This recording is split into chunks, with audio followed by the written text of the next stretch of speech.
want to congratulate Deputy Gannon and the Social Democrats for bringing forward this bill.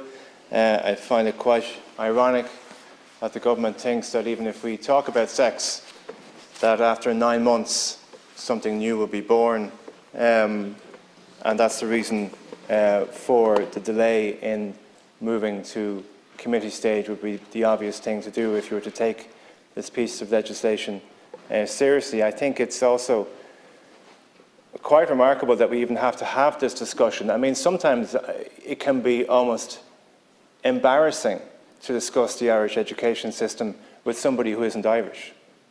If you were to explain to somebody from overseas as to why we need to have this discussion today about sex education in our state-funded schools to somebody who wasn't Irish, you'd find yourself getting embarrassed.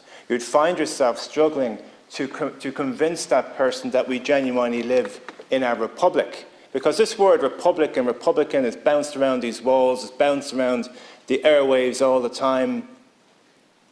But fundamentally, when it comes to basic state provisions such as education, which is supposed to free your mind, we have anything but a republican education system. So again, I'm talking to somebody from outside who isn't Irish, and I'd say to them, well, the reason why we have to have this conversation about having, a proper sex education empowerment in our schools is because so many of them are under religious influence.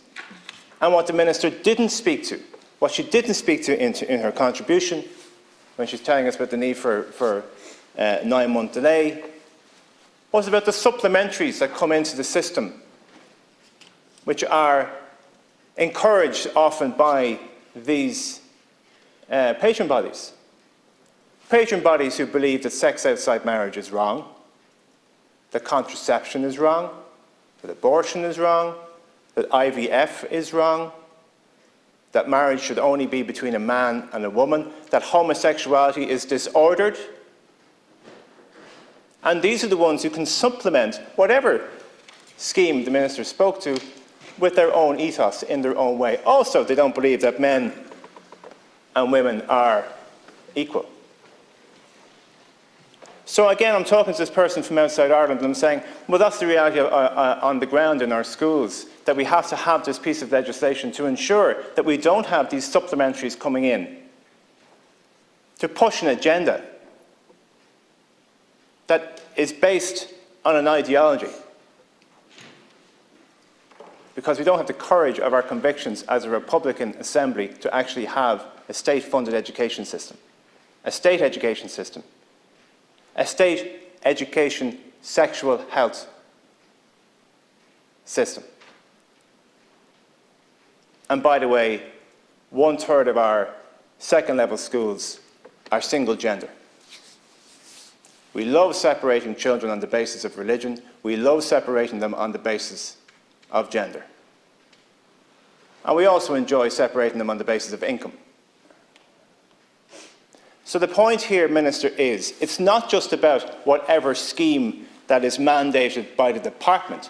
It's what the patron body actually does to supplement that, which is the point of the exercise, which is the point of the legislation. You would think at this point in the journey of this republic that we would all have come to the conclusion that we need to separate church and state. Why is this such a controversial thing to say? Why, when anybody in politics says we need to separate church and state, do people get a bit nervous about the letters that are going to come and the emails that are going to start? Why is this such an outrageous thing to say that we need to separate church and state? And that this incredible influence, that these unelected bodies, these unelected ideological bodies have over young minds in this country just has to be broken, and that the state has to take responsibility for education and for health, and to have a genuine discussion about how we can't stand over the system anymore, because it's not doing any good to our children. I would actually maintain it's doing damage to them, because it doesn't in any way reflect their lives. Divorce is wrong. IVF is wrong. Your brother who's gay disordered. The family you grew up in, not ideal. So, Minister, in your programme for government, there is a commitment to a Citizens' Assembly on education. I'm blue in the face, as Deputy Gallen is, of asking about the Citizens' Assembly on drugs. But anyway, I'll ask you about the Citizens' Assembly on education, and we can finally actually come down to the constitutional reality of it. We can't stand over the system anymore, and if it does need to have a Citizens' Assembly that asks these hard constitutional questions, well then let's put these hard constitutional questions to the people. Because whenever, as has been said, we have asked the people about the tough constitutional issues that we never thought could be resolved, they've been well ahead of us. And they are moving in their droves away from this old, tired view of an Ireland that is over. Influenced disproportionately by men over a certain age with these titles, demanding that we live in a way which is completely out of sync with any sort of, was always out of sync with any sort of reality. I had to correct myself there in suggesting that it's a modern reality. It's an eternal reality. So, Minister, please speak to the fact that it's not just what is mandated in schools, it's what schools also can do to supplement it. I had difficulty as Minister of State in an area of equality to try and get Section 38 of the Employment Equality Act repealed, deleted, so that you couldn't have schools discriminating against teachers on the basis of their marital status, or the fact that they were gay, or the fact that they were unmarried parents. And I couldn't delete it because the constitutional impediment, so it could only be amended.